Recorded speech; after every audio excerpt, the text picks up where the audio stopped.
Morning, everyone. It's at 7 o'clock. Almost a year since Russia invaded Ukraine. This morning, Vladimir Putin will set out his take on the war in the State of the Nation address. Back home, pressure on the government to send fighter jets to Ukraine, with two former prime ministers weighing in last night. We'll have the latest through the morning, live from Moscow, Kiev and Warsaw, where President Biden will also be speaking later on. Plus, as junior doctors vote to strike, we'll be joined by the Health Minister, Maria Caulfield, shortly. It's Tuesday, the 21st of February. The Russian President Vladimir Putin will give his assessment of the war in Ukraine, almost a year since he sent in his troops.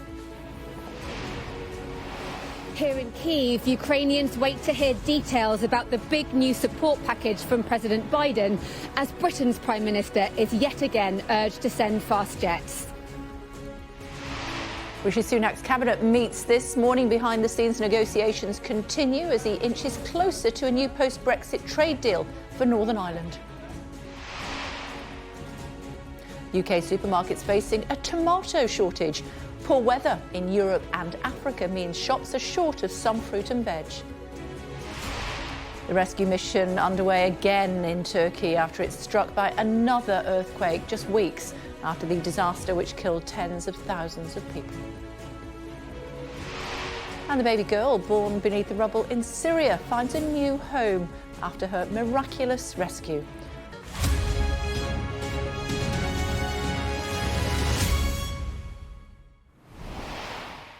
Morning, everyone. Very welcome to join us on The Breakfast Show here on Sky News. The Russian President Vladimir Putin will make an address to the nation later this morning, where he's expected to lay out his aims for the second year of his invasion of Ukraine. He'll speak a day after the US president's symbolic visit to Kiev, where he promised to stand with Ukraine for as long as it takes. Joe Biden is now in Warsaw, where he'll meet the Polish president later on today and reiterate America's support for Ukraine and NATO's eastern flank. Our international affairs editor, Dominic Waghorn, is in Warsaw for us this morning. Dominic, update us. Okay, in a couple of hours, we're going to hear from Vladimir Putin. He will give a key speech ahead of the anniversary of his invasion of Ukraine, and we'll hear his plans, or we hope to hear some of his plans, at least for the year ahead. Is he going to up the ante? Will he declare war now on Ukraine? Will he mobilise hundreds of thousands more troops? Is he going to step up this war he's been waging against Ukraine for more than, well, almost a year now, or is he going to back off at all? And then this afternoon, we're going to hear from President Biden in the gardens of the Royal Castle here in Warsaw behind me. He'll be giving remarks, so not being staged as a speech as such, but remarks. But we'll be watching very closely. His visit to Kyiv yesterday was compared to some of the memorable moments of the Cold War. JFK's speech in 1963 in West Berlin, when he used those immortal words, "Ich bin ein Berliner," I am a Berliner, or the speech that Ronald Reagan gave in the same city in 1987, where he said to Mr. Gorbachev, "Tear down this wall." The visit itself has been compared to those moments, but we didn't really hear the words to match the moment from President Biden. Is he going to find the kind of oratory to suit the moment this afternoon? And how is he going to announce the coming year in terms of the West's response to this war? He'll be meeting with the Polish President, Andrzej Duda, this morning, and then with other allies tomorrow, as they try to grapple with their response to what Vladimir Putin says this morning. For now, Dominic, thank you. Here at home, two of the Prime Minister's predecessors have piled pressure on him to send fighter jets to Ukraine. Boris Johnson and Liz Truss spoke in the Commons during a debate on Ukraine. Rishi Sunak hasn't directly committed to such a move, but has said nothing is off the table. It's admirable that we're proposing to train Ukrainian fighters to fly NATO fast jets. I hear the caution of my honourable friend. But it's curious that we're doing this before we've even taken the decision in principle to give them the planes. Let's cut to the chase and give them the planes. We need to do all we can as fast as we can. My view is that does include fighter jets. So let's work with our allies to get them an option to be able to use, because otherwise they won't be able to prevail. Deborah's in Kiev for us this morning. So the talk continues about fighter jets. A way off yet, though, I think. Yes, and it's a bit rich for those two former Prime Ministers to start talking so strongly and passionately about sending fast jets, given that when they were in office, they didn't sanction that either. And the Ukrainians have been asking for this kind of equipment since the very beginning of this full-scale war. The other factor that they glossed over is that we just don't have fast jets in enough numbers with enough support packages to be able to sustain them, to be able to give to the Ukrainians anytime soon.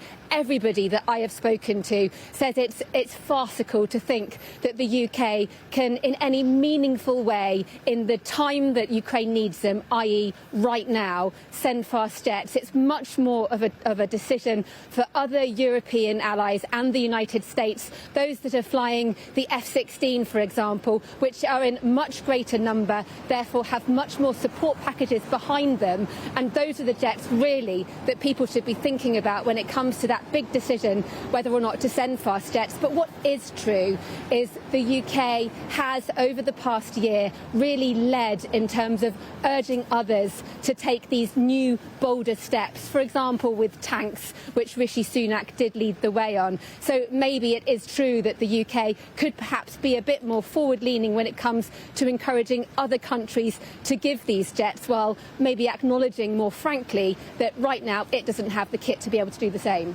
Just, I know you were there yesterday morning when President Biden came to town. I heard you talking about it yesterday when you were on the balcony. Share your experience with our breakfast viewers this morning.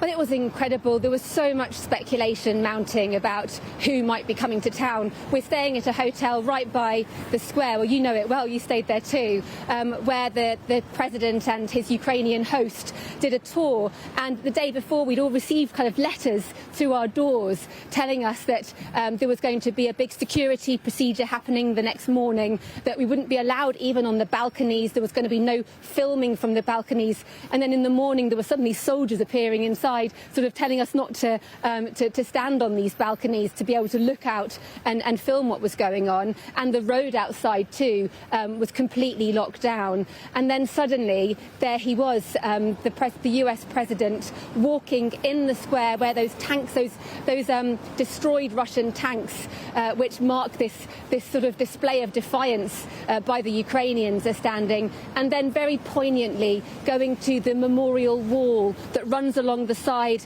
of the monastery exterior, which pays tribute to Ukraine's war dead, not just from over the past 12 months, but of course since 2014, which is when Russia really began this war with its annexation of Crimea.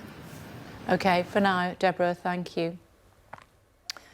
And we will hear from President Biden later on today. He is where is he? He's in Poland. And also later on this morning, we'll be hearing from President Putin, who is in Moscow, and he will be speaking from 9 a.m.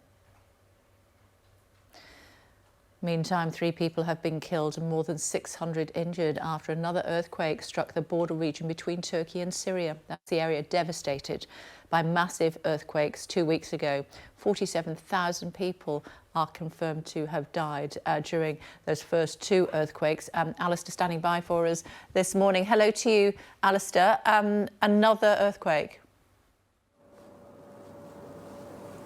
Yeah, 2 in fact last night, one measuring 6.4 on the scale, another 5.8, very shallow depth, 2 kilometres, that's about 1.2 miles beneath the surface, slightly further south than the major earthquake that hit a couple of weeks ago, right on the Turkey-Syria border. Turkey, as you were just saying, have reported 3 people were killed last night, more than 200 injured. Over in Syria, no reports of fatalities yet from last night's shaking, but 500 people injured, some of them as they jumped out of buildings trying to find safety. I mean, the nerves will be incredibly frayed given what they've been going through over the last couple of weeks, and people are very much on edge, very frightened about what might happen. Other reports as well that buildings collapsed as a result of those 2 earthquakes last night. They were felt across the region. region, including down here in Israel. 47,000 people are estimated to have been killed in the major earthquake a couple of weeks ago. Many, many are still missing. Antony Blinken, the US Secretary of State, was in Ankara to meet the Turkish President Tayyip Recep Erdogan yesterday. He said that the US will continue to provide Turkey with whatever help it needs for as long as it needs it. But really, the recovery operation is starting to wind down now, and the focus is on the humanitarian aspect to it, so providing shelter, food, water, etc., but also starting to reconstruct many of those buildings that are so badly damaged. OK, for now, thank you. Police have launched a murder investigation following the death of a 17-year-old boy in Huddersfield. Officers were called to Kings Mill Lane in Huddersfield just before 4 a.m. on Monday to find a teenage boy suffering from serious stab wounds. He died later in hospital. Two males, aged 37 and 14, have been arrested on suspicion of attempted murder. A 19-year-old woman has also been arrested. DCI Alan Weeks from West Yorkshire Police Force, who's leading the investigation, said, "We believe the attack was targeted and are continuing to hold two males in custody for what has now become a murder inquiry." He added, "I am appealing for witnesses and information from the public and would like to speak with anyone who saw the attack on the victim or suspicious activity in the Kings Mill Lane area." Women in England will soon be able to get a year's worth of menopause HRT treatment for less than £20. A scheme to cut prescription costs kicks in on the 1st of April. Let's get more, should we, with Ashna. Hi, Ashna. Tell us more about this. And also, what about women who can't take HRT? Are the government catering for them as well? Good morning, Kay. This is specifically targeting women who are able to take HRT. It does benefit some 15% of women that already use it in England, aged 45 to 64. And for many women, it can be so beneficial when relieving many symptoms when it comes to the perimenopause or the menopause itself. And this is the drugs that would be covered under this scheme, whether it's patches or gels or tablets. To tell us a little bit more how this would work is Michael, who owns this pharmacy. Michael, talk to us about this scheme then. What difference is it going to make to women and how does it work, first of all? First of all, I mean, the scheme is similar to the current scheme that operates whereby patients pay either quarterly or yearly for those who get more than 4 items of per 3 months. So the scheme is already there. So with this, it's going to be similar to that. So the women are going to pay around £18 and they'll be exempted for the whole year, whatever they get, I mean, for the HRT preparations, instead of paying £9.35 for each prescription they get. So it's going to be really, really beneficial to women in England, every woman in England who's going to be, who's going through the menopausal symptoms. So in effect, it's a win-win for women, and I think it's going to be so good, and it will also relieve most women of the burden of paying for prescriptions all the time that they come in. But there are sometimes distressing scenes that we tend to experience when women are going through a tough time, but unfortunately they're having difficulty paying for their prescription. Now, obviously, HRT is really helpful for many women. We know it can really help with their symptoms. What about for women who aren't able to take it? Because it can have a very different impact for lots of different people, can't it? How will this scheme help? Will this scheme help those who can't take HRT? Oh, definitely. I mean, you mean they can't take HRT? I mean, if they can't take HRT, obviously they see their GP and there are other alternatives that can be provided for them.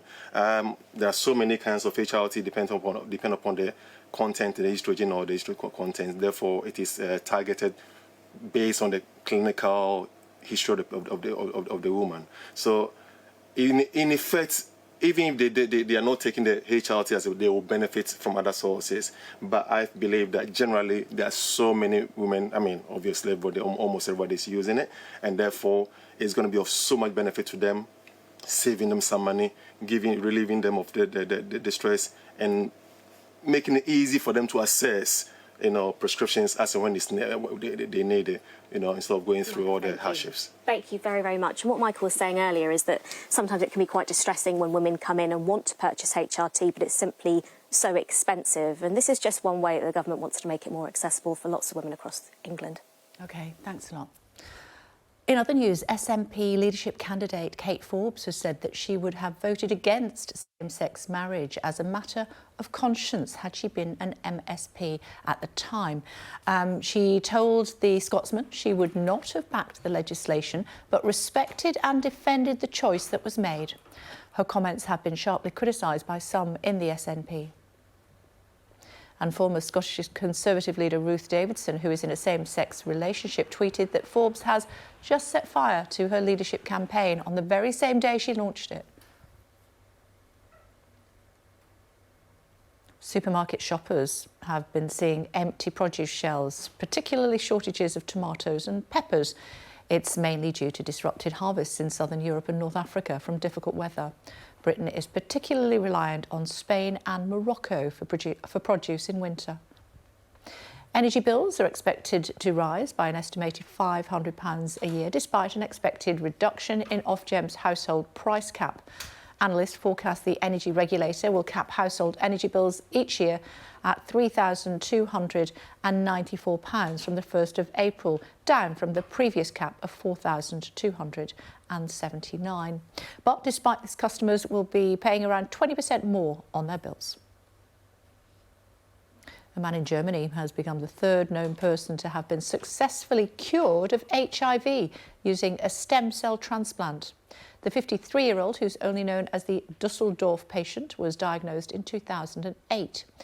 He's been off his antiretrovirus medication for 4 years without relapse. Japan is planning to raise the age of consent from 13 to 16. A Justice Ministry panel has proposed the change as part of a series of reforms after rape acquittals in recent years drew protests and public outcry. Still to come on the programme for you this morning, Yuri Sak, advisor to the Ukrainian Defence Minister, will be joining us at 7:30 to discuss Biden's surprise visit to Ukraine. In addition to that, the former Northern Ireland Secretary, Lord Peter Hain, will be joining us later on to discuss the Northern Ireland Protocol. And at 8:05, speaking to Jim McMahon, Shadow Environment Secretary.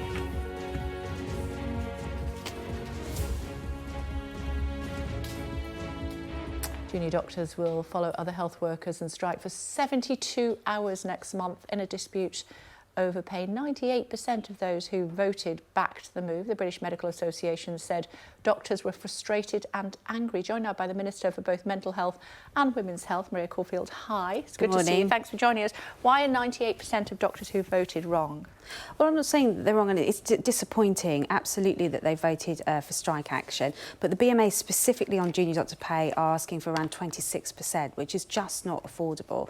And junior doctors are in a different position to other healthcare workers in that they're not part of the independent pay review body process. They have a multi-year settlement, which was at 8.4% when it was last agreed. And what I would say to them is that we need to get back around the table in terms of negotiating their next pay settlement, because obviously pay is an issue, and junior doctors cover a range of doctors, from newly qualified doctors right through to those who are just about to become consultants. And so we do need to obviously want to talk to them about pay, but 26% is not something that realistically is achievable. What is?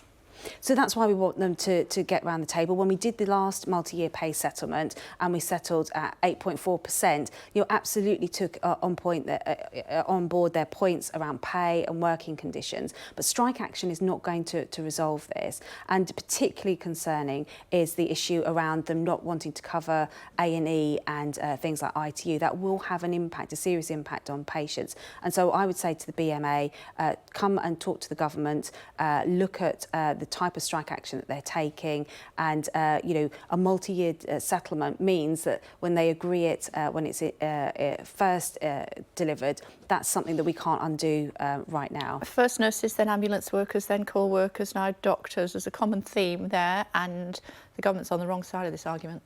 Well, it's impacting on all 4 nations where health is devolved. It's, an issue in Wales, it's an issue in Scotland, Northern Ireland and England. So, we're not seeing something in England, which is the area I'm responsible for, that isn't happening in other parts of the country. So pay is an issue, but, we have a responsibility to the taxpayer as well. For every 1% of a pay rise we give, that's £700 million we have to find. And we can only find that in one of 3 ways. We either have to tax people more, which is something we absolutely do not want to do. We either have to borrow the money, which we saw the impact of doing that a few months ago when we borrow more than we can afford, or we have to take it out of existing budget, and that means frontline services. As well. You've got an option as far as windfall taxes are concerned, haven't you? We have brought in windfall taxes, and they're paying for people's energy support right now. So people who are getting, who have the energy price guarantee, the £400 people are getting off their energy bills, the £150 off council tax. The windfall tax is being used to pay for that. But let's be clear, a windfall tax is not going to pay for a 26% increase in pay for junior doctors. And I asked you how much you wanted to offer them, and you can't say on live television. I get that. You were a nurse previously? Absolutely, yeah. How does this sit with you when your colleagues go on strike for the first time ever? Yeah, well, absolutely. I was a nurse during the pay freeze and the pay cap, which we previously had to experience, and it is really difficult, particularly when the cost of living is high at the moment. So absolutely, and I don't think any nurse takes the decision to go on strike, and many nurses in England haven't taken that decision. Let's be clear. Less than half of trusts in this country have got nurses on strike, but any nurse who goes on strike, it's a very, very difficult decision, and they will be torn by doing that. But I know Pat well, and I have a lot of respect for Pat Cullen, and I would say to her that the RCM. Absolutely, and I would say to her to give England the same deal as she's giving Scotland. They've called off strikes in Scotland based on talks on pay for this forthcoming year from April. That's exactly the space that we're in. And I would say to Pat to do the same in England as she's done in Scotland, call off those strikes, and let's see if we can get a settlement for the forthcoming year's pay award. So, having previously been a nurse, you know how much they struggle. They don't earn enough money. No, absolutely it is a struggle. And no one goes into nursing not knowing that it's, the wages aren't fantastic, and people do it because they love the job and they want to look after their patients. And if I'm not an MP, I'll go back to being a nurse. So absolutely, I understand the pressures that's being faced. But as a minister, I've also got responsible to the ordinary working people across the country that have to use their taxes to pay those wages. And, £700 million for every 1% increase is something I have to justify in terms of which services that money is taken from. Talk to me about HRT. And the fact that it's going to be cheaper for women to buy. And also, what about those women who can't take it? What are you going to do for them? Yeah, no, absolutely. And I think for too long, the impact on women of the menopause has been underestimated, that people think it's just simply your period stopping and a few hot flushes. And for many, many women, it's a lot more than that. It's debilitating. And many women don't actually realise they're going through the menopause, whether it's mood swings, whether it's brain fog, whether it's not sleeping, palpitations. And we're not talking about for a few days, weeks or months, years that women have to go through this.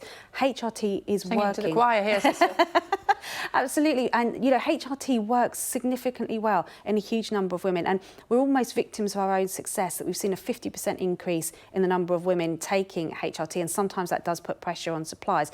But reducing the cost, we do not want, as the government, cost to be a barrier to women starting HRT, knowing the difference that it can make. But HRT isn't for everyone. Some women don't want to take it for a variety of reasons. They may be on other health conditions or medication. For some women, it doesn't work, despite trying numerous types of HRT. Breast for some cancer women, concerns. Yeah, and for some women, they get side effects as well. So there are other kind of treatment options for HRT as well. And that's why we're setting up one-stop well women clinics across the country, so that women can get expert advice. There's doctors, there's nurses, there's practitioners who are experts in the menopause, and we want women to be able to access those services, so that if HRT isn't working for them, that they have other options and they can get the help and advice that they need. How helpful is it that people like Boris Johnson and Liz Truss, almost forgot her name, are talking about jets for Ukraine from the sidelines? I mean, that's not helpful, is it? Well, I think, obviously Boris did a lot for Ukraine in terms of generating the initial support when the conflict started. But, Rishi has been very clear he wants to support Ukraine further. And in fact, he's getting allies from around the world to try and increase the support that's for Ukraine. And he is talking to the Defence Secretary, Ben Wallace, about what planes could be available. But we have to make sure that these are planes that can be used relatively quickly. What we don't want want is to give them planes that take months of training for their pilots to use. So those discussions are happening behind the scenes, but absolutely our full support is behind Ukraine. We're coming up to the year's anniversary on Friday, and there'll be a minute's silence at 11 o'clock to commemorate that. Where? Around the country? Around the country, and people can take some time out to remember that and the impact it's having on all our lives, and not just the people of Ukraine. But absolutely, those discussions are going on behind the scenes about how we can support them further. Other discussions going on behind the scenes, Northern Ireland Protocol. We're going to get a deal this week.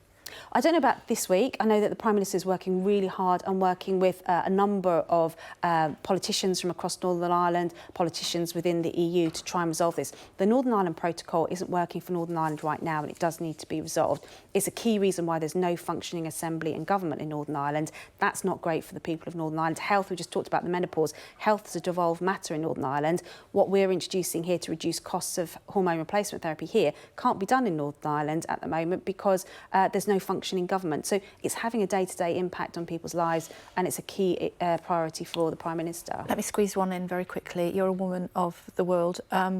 Kate Forbes, who wants to be the next First Minister in Scotland, saying that she would not have backed same-sex marriage. 1970s on the phone.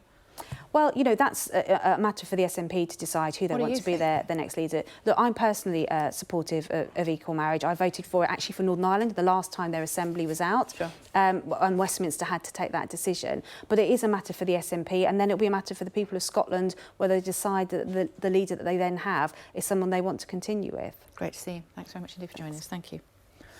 Some breaking news just reaching us here at Sky Centre. Public borrowing in the financial year to date is £30.6 billion, less than predicted by the Office for Budget Responsibility, according to the last set of official figures before next month's budget. The Office for National Statistics reported a £5.4 billion surplus for the Chancellor in January, aided by the highest January figure for self-assessment income tax receipts since monthly records began in April of 1999. Let's get more... excuse me, let's speak to Tamara now. Tamara, your thoughts on what we heard from the Minister there?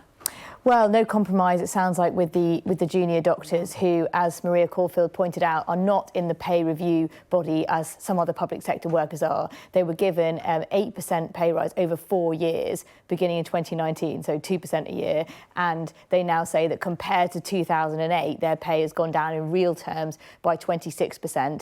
And you can't argue with a 98% vote for a strike among those who turned out. Obviously, enormous strength of feeling there, but the government's stance is that that is an unaffordable pay rise, and they hope that they can get the doctors around the table to talk about something Maria Caulfield described as more reasonable. But we're looking at a 72-hour walkout by junior doctors next month, and had a pretty bleak assessment of the impact that would have on patients from the NHS providers, from Saffron Cordery, who said that we've already seen 140,000 appointments cancelled since this wave of industrial action began at the start of this year. And when you start looking at withdrawing emergency cover, things are going to get very difficult. Yeah, but we can quote all of this to the government. They're not budging. They're not budging. The Chancellor's view is that inflation, controlling inflation, is key. And there's a situation now with the pay of nurses and ambulance workers that the government seems to be content to let these strikes go ahead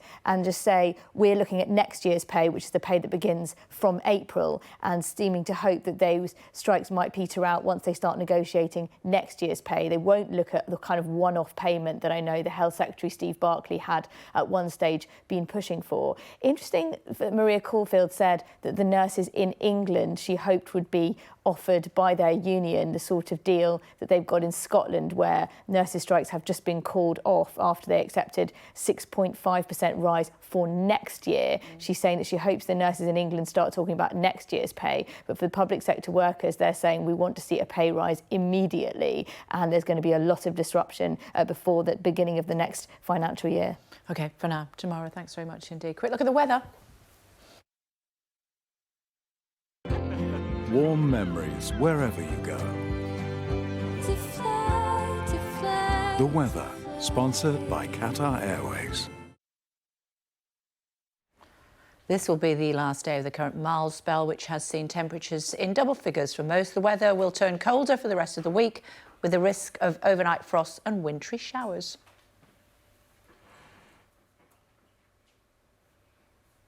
want to update you on one of the most remarkable earthquake survival stories to emerge from Syria.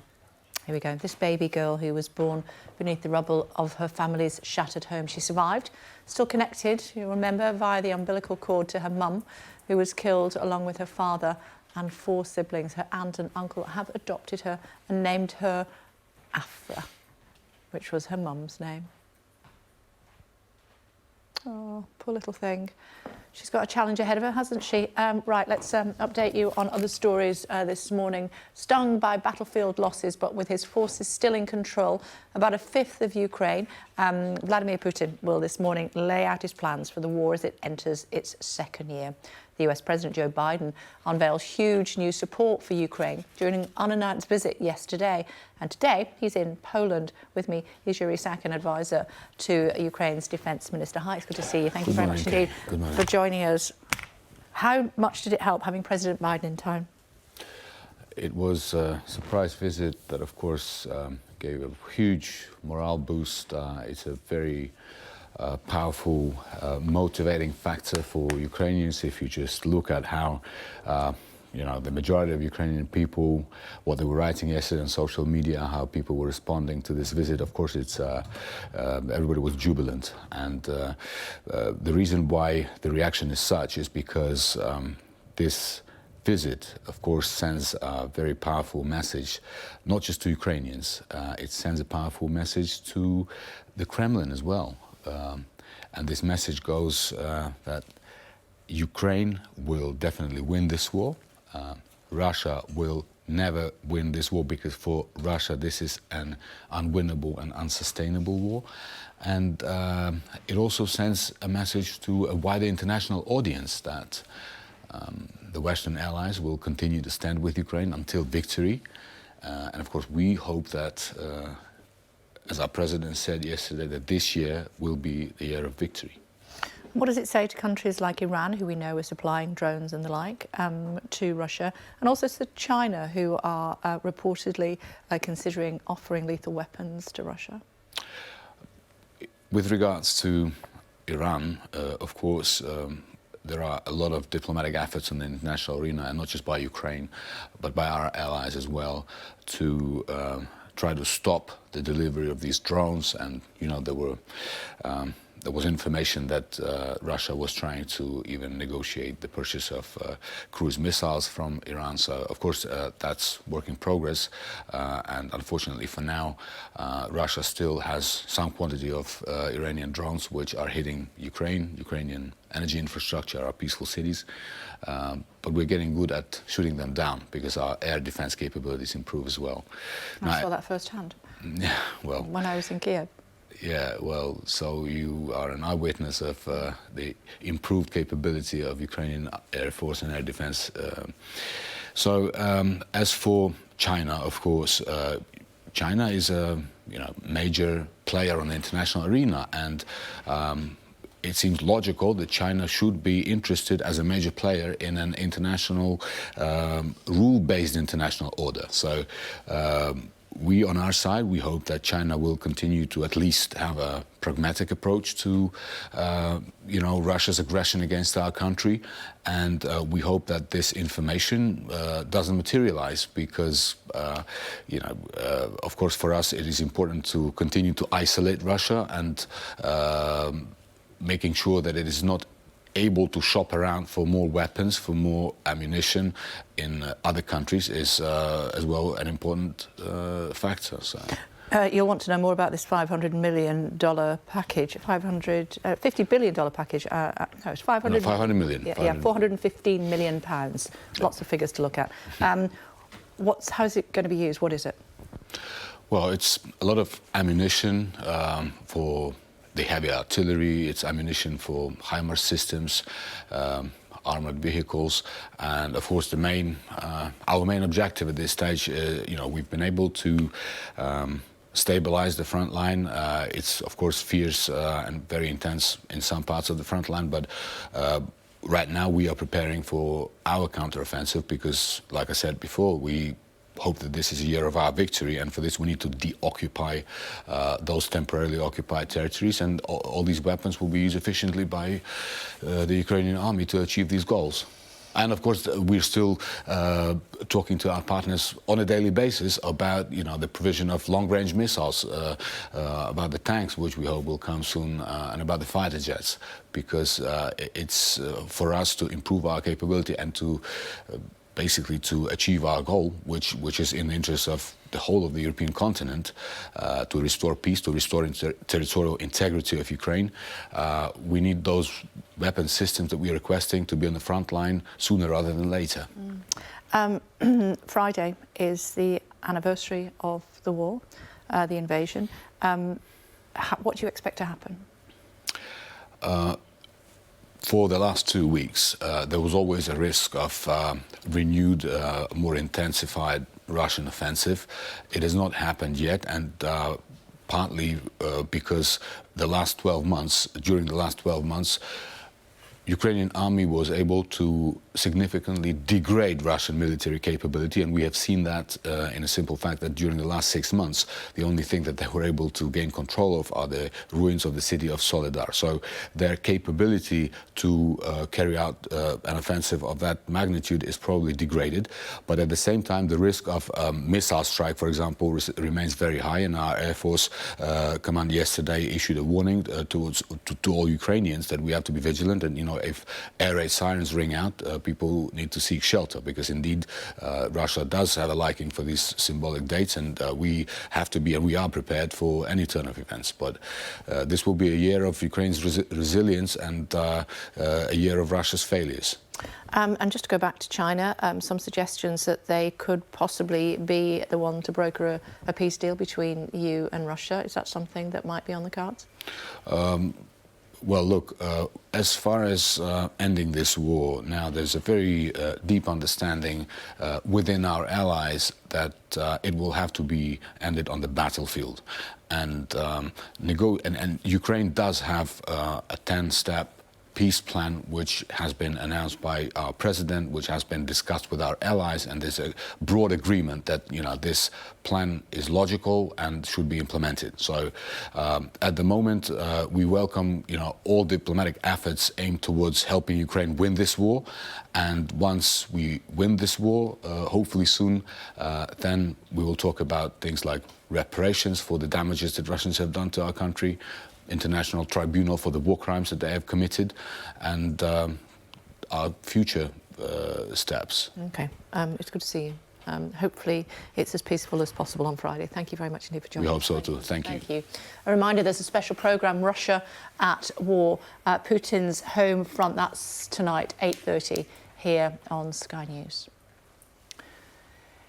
In other news, more than 60 British companies recently took part in the world's biggest trial of a 4-day working week, and almost all of them found it so successful they've made the change permanent, or at least extended it. Alice has more on how employees found a better work-life balance. Could the 5-day working week become a thing of the past? For those at the Royal Society of Biology, it already has.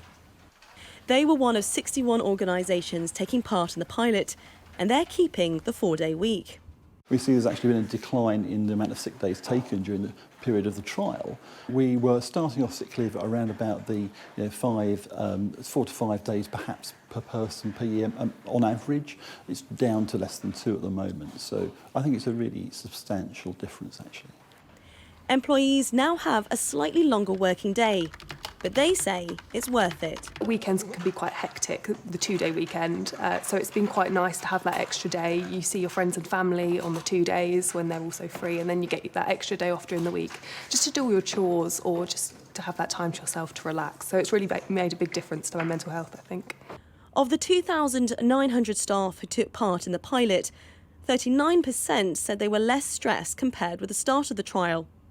The number of sick days dropped by around 2/3, and there was also a 57% decrease in the number of people leaving companies compared with the same period the previous year.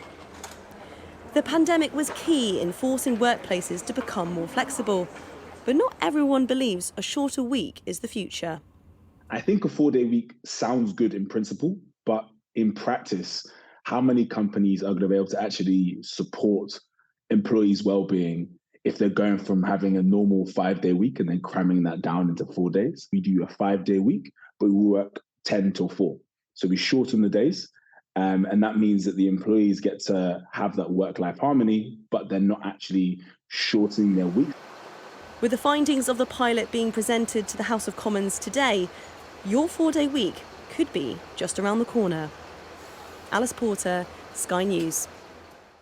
So who's celebrating their birthday? The steamy author we were talking about before the break is Jilly Cooper, the queen of the steamy romance novel, who is 86 today.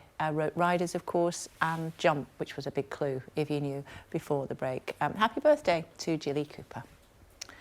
She started her career as a journalist, writing a column on sex class, apparently, and a marriage and the like, and there she is picking up her award at the Palace.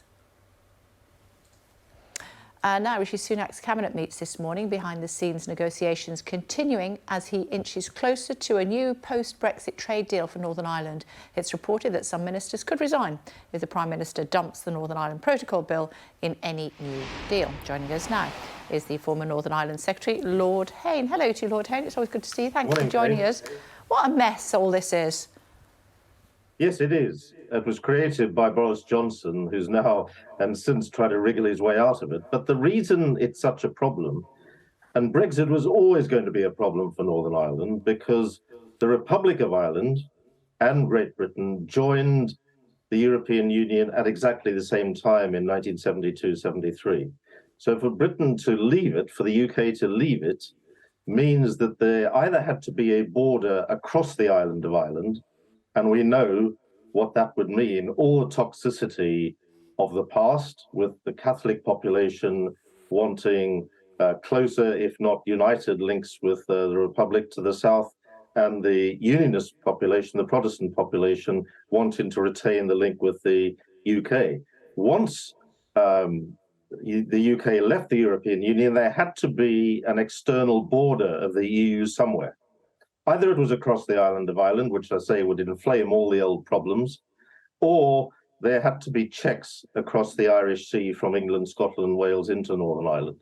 Now, Boris Johnson agreed, as part of a sort of a rapid exit to get it done, in his phrase, he agreed to put it down the Irish Sea and then denied it, and has sought to undo it, breaking an international treaty ever since. So this is a moment of truth, really, and I applaud Rishi Sunak for trying to break through the mess that Boris Johnson created and to put Northern Ireland's interests first instead of the extreme dogmatists on his own backbenches. So what's the fix? How are they going to fix it? Well, first of all, you need to get rid of all the sort of obstacles to goods coming into Northern Ireland. The problem has been that those goods, whether they are supermarket products or veterinary products or pharmaceutical products, whatever it might be, coming from England, Scotland or Wales into Northern Ireland, if they were going to remain in Northern Ireland, that's the same as remaining in the UK. If they were then going to go across the border into the Republic of Ireland, and therefore into the European Union, say those goods were coming from, let's say, China, or another country where the same safety standards, say the same food standards, are not the same as they are in the EU, which are very high. And therefore, Brussels would be worried about being undercut and standards falling. And so they'd want to know about any goods coming over the Irish Sea into Northern Ireland, then across into the European Union. That's where the problem has arisen. There's now a proposal, which I think has been more or less agreed, for green and red lanes, for checks on goods that might be going across the Irish border into the European Union. For other goods just going into Northern Ireland, then they would be as before in the green lane. And that should get rid of a lot of the aggravation and also the sense of threat that unionists feel, that the Protestant population feels about its future with the rest of the UK. But that's a border control, isn't it? Well, it was always going to have to be some sort of check. There always have been checks on the export of livestock and plants from England, Scotland or Wales into Northern Ireland, because the island of Ireland is a single ecosphere. So now there will be a few more checks, but they can be unobtrusive because at last London has agreed to share in real time data with Brussels as to what is coming across that border so that there can be periodic checks. It's all done electronically, and it can remove a lot of the really aggravating and costly to a lot of businesses checks that there have been as a result of Boris Johnson's deal. So I think that's the core of it. There are then a couple of sticky issues because unionists quite understandably feel that they don't have any say anymore on some of the regulations covering trading rules because Northern Ireland will remain in the single market and the customs union of Europe, whereas, of course, Brexit took England, Scotland and Wales out of it. There'll still be some couple of sticky issues. One is that Northern Ireland politicians feel they should be consulted over what is happening in their part of the world. And that's quite legitimate in my view. There is a democratic deficit. Norway solves this problem. Norway is in the single market like Northern Ireland, but it's outside the European Union. So whenever the European Union wants to propose a new regulation on, let's say, different standards in cars, to take an example, or food, and if that affects Norway, they then consult the Norwegian government, even though it doesn't have ministers like Britain used to have, and therefore Northern Ireland used to have in the European Union making those laws. And that seems to work quite well. I hope something like that is going to be adopted as part of this deal that Rishi Sunak is discussing. There's then a bit of a theological argument that it matters a lot to Brexiteers, but frankly doesn't matter in ordinary life to Northern Ireland citizens, whatever their politics, whatever their religion. And that is that the European Court ultimately has the final say if there's a dispute between two companies, one thinking that its rival is undercutting on standards and therefore they go to the court. That happens very rarely. And it's been inflamed by some unionist politicians and some Tory Brexiteer hardliners saying, oh, well, we can't have foreign courts making our laws. Well, it's not quite like that. And I think a proposal to put Northern Ireland's court first could solve it. Sorry if this is quite complicated, Kay, but no, it's not. But I just wanted to pick you up on Norway, if I may. Am I not right in saying that Norway has free movement of people with the EU? It's part of the single market, so in that sense, yes, it does. But it is. My point is that it's consulted on. And there will be free movement across the border between Northern Ireland and the Republic of Ireland. Please understand that. It's going to get sorted. So it is complicated to sort, but with goodwill, and I think Rishi Sunak's shown that instead of dogmatism, Kay, because this whole debate has been poisoned by dogmatism and lack of trust. Why would Brussels trust London when Boris Johnson's promising all along, as did Liz Truss, to tear up the deal that they'd agreed, an international treaty, international law? Britain's never done anything like that before. And obviously the EU is saying, well, we can't trust you guys anymore, which is really bad for Britain, whose stock was very high in the international community, that we don't stand by what we agree to. So the whole relationship's been poisoned. And I think to his credit, Rishi Sunak's tried to unscramble that, but it's difficult. Yep. Interesting, Lord Hayne. Thank you for joining us as always. Thank you. Pleasure.